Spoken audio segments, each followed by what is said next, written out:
International Superstar Soccer. E aí, pessoal do Papo 10, trazendo esse vídeo rapidinho pra vocês. Pô, é um resumo dessa semana aí de Libertadores, né? Vamos falar de Libertadores, que hoje tem um jogo da Sul-Americanas, que é o jogo que importa, né? Já tô no clima, mas vamos falar dos jogos grandes de verdade, né? Que teve nessa semana, que foi Palmeiras e Atlético e Vélez versus Flamengo. Pô, vamos falar de Vélez versus Flamengo, que foi o assunto, entre aspas, mais fácil, né? De falar. Flamengo passou o carro de novo. O Vélez é muito fraco, tá em penúltimo colocado do campeonato argentino, não vai ser rebaixado porque o campeonato argentino é cheio daqueles negócios. Acho que para ser rebaixado tem que fazer uma horrível campanha, acho que 3 anos consecutivos, então o Vélez não vai ser rebaixado, mas tá em penúltimo colocado e é um futebol muito fraco, muito fraco.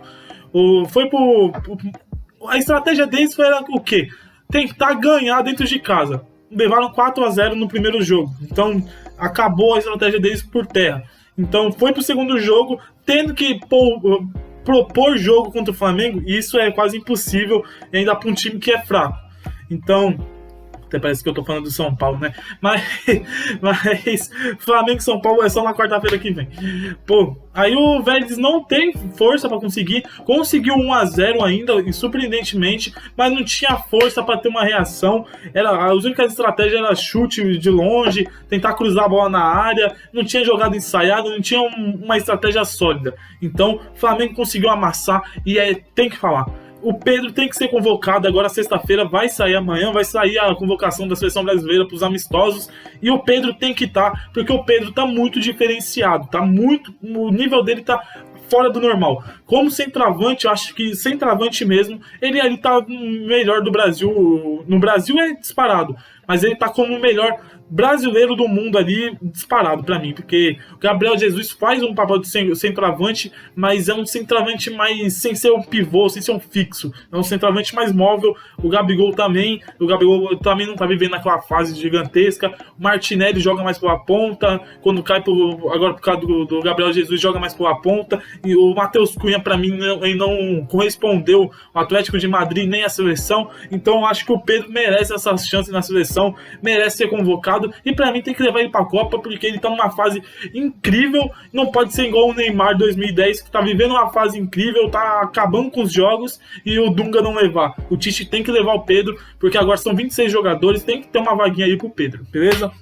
O Arrascaeta joga muito, é impressionante. O Rodinei tá jogando muito, é impressionante também. Os caras pedindo o Rodinei na seleção. Rodinei é seleção. Claro que pra mim não dá pra levar o Rodinei, porque pra mim ele é um jogador desses místicos, e pra mim jogador místico pra levar pra uma Copa do Mundo é muito perigoso, porque se der merda, vão jogar toda a culpa em cima do Rodinei.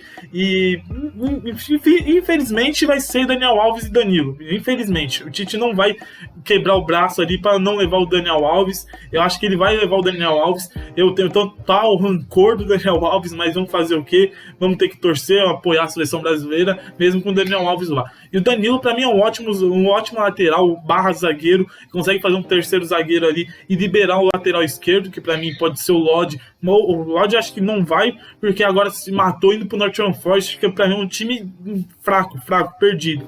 Mas o Alexandre também é ótimo lateral esquerdo. O Arana agora se machucou, mas vamos torcer que volte antes da Copa, que é um ótimo lateral esquerdo. Então, pô, vamos ver ali, é claro que o lateral é a nossa maior deficiência atualmente, mas ainda tem bons jogadores para fazer esse trabalho. Tem o Igor Vinícius também, aí se quiser, pode convocar, deixa uns 5 anos aí fazendo amistosos, treinando com vocês, e depois, quando acabar aí os ciclos de Copa, ele pode voltar para São Paulo, beleza? Vamos falar agora. O Flamengo já estava na final, né? Depois que ganhou de 4-0 do Vélez, o Flamengo já estava na final. E vamos conhecer o lado mais inesperado, o lado mais surpreendente dessas semifinais, que é o Atlético Paranaense versus Palmeiras. Eu tinha falado que não sei se eu tinha gravado vídeo pro YouTube, mas eu tinha gravado vídeo pro Instagram, falando que o Atlético Paranaense, estava torcendo muito o Atlético Paranaense passar do Estudiantes, que pra mim era o time mais capaz do que o Estudiantes mesmo, de eliminar o grande Palmeiras. Que pra mim o Palmeiras é um time gigante, o time do Palmeiras é um time gigante, tem ótimos jogadores, ótimo treinador, um bom elenco, boa estrutura total de CT, DP, tem tudo, um ótimo clube. e vem de ótimos trabalhos, 2 Libertadores seguidas, Copa do Brasil, agora vai vir com tudo pro Brasileirão, então não tenho nem o que criticar o Palmeiras, e todo mundo já sabia da força do Palmeiras para essa Libertadores, e por isso estava colocando desde as oitavas, desde na fase de grupos, na verdade, colocando o Palmeiras como grande favorito da Libertadores. Mas eu sabia que o Atlético Paranaense tem esse jogo duro. Depois que eles ganharam do Palmeiras aqui no Allianz Parque de 2-0, acho que foi 2-0, com o Atlético poupando o jogo, colocando o jogo na frente, indo pra cima, eu vi que tinha alguma coisa diferente. E eu comecei a torcer pro Atlético Paranaense para conseguir passar, porque para mim o Estudiantes não ia ter chance contra o Palmeiras. Então o Atlético passou, o Vitor Roque, demais aquele jogo ali. No último segundo do jogo, Vitor Roque conseguiu marcar um gol de cabeça, né, que com apenas 17 anos, decidindo uma quarta de final de Libertadores, levou o time para a semifinal. Chegou na semifinal, primeiro jogo, impressionante o que o Atlético fez.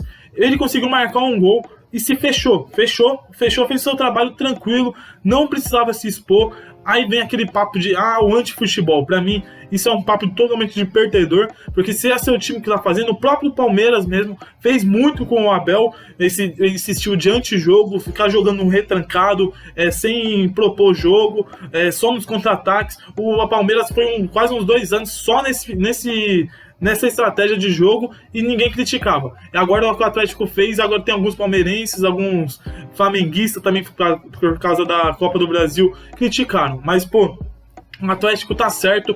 Infelizmente, não é todo time que tem a mesma estrutura que o Palmeiras, que o Atlético e que o Flamengo. Então, o Atlético Mineiro. Então, os times menores, os times que estão com menos rendimento, tem que jogar mais fechado, tem que jogar mais sólido, tem que jogar no contra-ataque, tem que saber se pôr contra um time grande assim e um time que tá mais forte ultimamente. Então o Atlético caiu na mão do Felipão. O Felipão sabe fazer um time copeiro. Fez um time copeiro maravilhoso, time que se o Felipão pedir, vocês não vão chutar uma bola no gol o jogo inteiro, os caras não vão chutar uma bola no gol o jogo inteiro. Porque eles estão na mão do Felipão. Felipão é um ótimo treinador, claro que teve a vergonha de 7-1, mas não pode apagar toda a história do Felipão, campeão mundial, campeão de Libertadores, levou o Portugal para quartas finais de Copa, levou Portugal para final de Eurocopa, então tem que ser respeitado o que o Felipão já fez, acho que 3 Libertadores, então 3 finais de Libertadores, então tem que respeitar o Felipão. Então não tenho que criticar o Felipão, que isso pra mim é só uma estratégia de jogo diferente, igual do Flamengo, que é total pressão em cima, fazer o adversário errar. O da Atlético é jogar mais fechado. E nesse segundo jogo, o Atlético conseguiu fazer o que era surpreendente. Começou o jogo 3 minutos, o Scarpa, para mim, o melhor jogador do Palmeiras atualmente, depois da lesão do Veiga, não conseguiu voltar com o mesmo rendimento. Então, depois da lesão, o Scarpa assumiu essa capa de ser o principal jogador do time, e o Scarpa tá jogando muito. Aos 3 minutos, abriu o placar do jogo, e parecia que eu fiquei com medo de ser um caminhão de gols, porque eu sei, como São Paulo sabe também, que os primeiros 15 minutos lá no Allianz Parque é um inferno, porque o time do Palmeiras vai pra cima, vai com tudo, vai tentando acabar com o jogo, acabar com a diferença que o time adversário trouxe pro Allianz Parque naqueles primeiros 15, 20 minutos. Se o time conseguir segurar aqueles 15, 20 minutos, aí começa o jogo de verdade. E o Atlético conseguiu, tomou o primeiro gol aos 3 minutos e conseguiu se manter. E depois, pra mim, teve uma imagem que depois que a ESPN, acho que vazou, mostrando que a cotovelada do Alan Patrick, eu acho que o Alan Patrick não catou, então não tinha que expulsar ele uma cotovelada contra o Rony. E pra mim o Murilo foi muito juvenil, pô, de verdade, não dá pra ter uma entrada naquela ali, na semifinal de Libertadores, no primeiro tempo, não dá. Pra mim aquilo ali é muita burrice, mesmo, não era pra expulsão, pra mim tem que expulsar por burrice, porque jogador burro assim, eu sou totalmente contra. Foi pro segundo tempo, 1-0 Palmeiras, empatado no agregado. O Palmeiras conseguiu marcar mais um gol, num lateral / escanteio, né? E Gustavo Gomes é um zagueiro excelente, é incrível. O potencial do Gustavo Gomes, ele tá conseguindo desenvolver aqui no Palmeiras. O zagueiro começou lá no Lanús, se destacou, foi pro Milan, não conseguiu jogar, voltou pro Palmeiras e, pô, parece que o auge dele tá durando uns 4 anos. É impressionante o que o Gustavo Gomes faz. Conseguiu a virada e parecia que ali ia acabar, porque a gente sabe que a força do Palmeiras também é muita zaga, muito meio de campo fechado, e é muito difícil fazer gol no Palmeiras. E parecia que ia ser impossível pro Atlético, mas eu não sei o que o Abel passou na cabeça do Abel de tentar propor jogo, tentar acabar com o jogo, tentar fazer um 3-4-0, e eu acho que isso pra mim foi o erro total do Palmeiras. Tentou se abrir, o Atlético tava com vontade, tava com necessidade de buscar o resultado, foi pra cima com o Pablo, grande, meu herói, o herói nacional, o Pablo. Nem vou falar do discurso que ele falou na entrevista dele, falando um clube aí que eu joguei no passado, eu errei, pra mim isso aí é irrelevante, porque o Pablo pra mim é irrelevante. Mas o Pablo conseguiu jogar bem, entre aspas, marcou um gol que, pelo amor de Deus, qualquer um jogador fazia, e conseguiu fazer uma boa assistência pro Terans, fazendo a virada do Atlético. E pra mim o Atlético foi merecido, porque por causa da campanha, por causa da estratégia que o Atlético tem financeiramente. O presidente do Petralha, é impressionante o que fez com o Atlético, formou o Atlético como uma grande potência do futebol. É impressionante.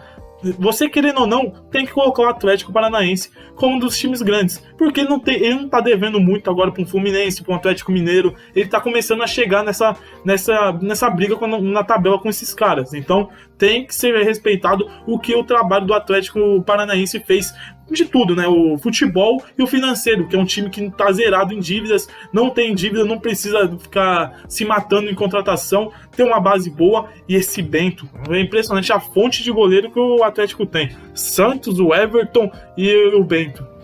Pelo amor de Deus, ótimos goleiros. O Bento fez uma defesa com um chute do Gabriel Menino que foi brincadeira. O Terans é ótimo jogador, vai pra Copa, assim. O K9 é muito bom volante, centroavante, né? Que é aquele atacante que volta muito para marcar. O Vitor Roque não precisa nem falar, é o jovem mais promissor até agora que estreou no profissional, né? Tem um Hendrick que ainda não estreou no profissional, mas dos que estreou, ele parece ser o mais promissor, porque parece que é um jogador pronto já com 17 anos, e aí isso é fora do normal. Quando acontece, a gente tem que bater palma.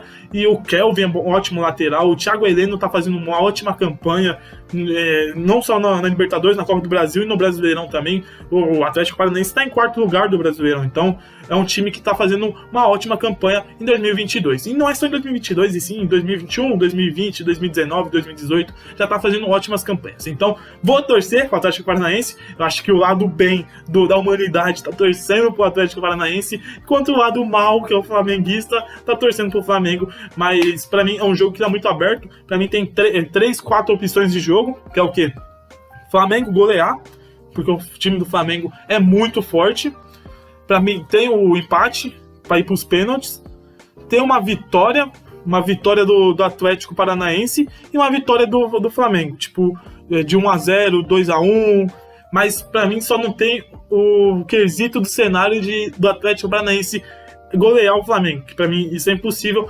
Mas, pô, é um jogo totalmente aberto. Na Copa do Brasil, mesmo o Atlético Paranaense conseguiu segurar um 0-0 com o Flamengo, perdeu de 1-0 dentro de casa. Então é um jogo que tá muito aberto. Vamos Atlético Paranaense, vamos buscar esse título, porque vai ser um título inédito, e eu gosto de ver títulos inéditos assim, e pelo amor de Deus, não aguento mais tricampeonatos aí, né?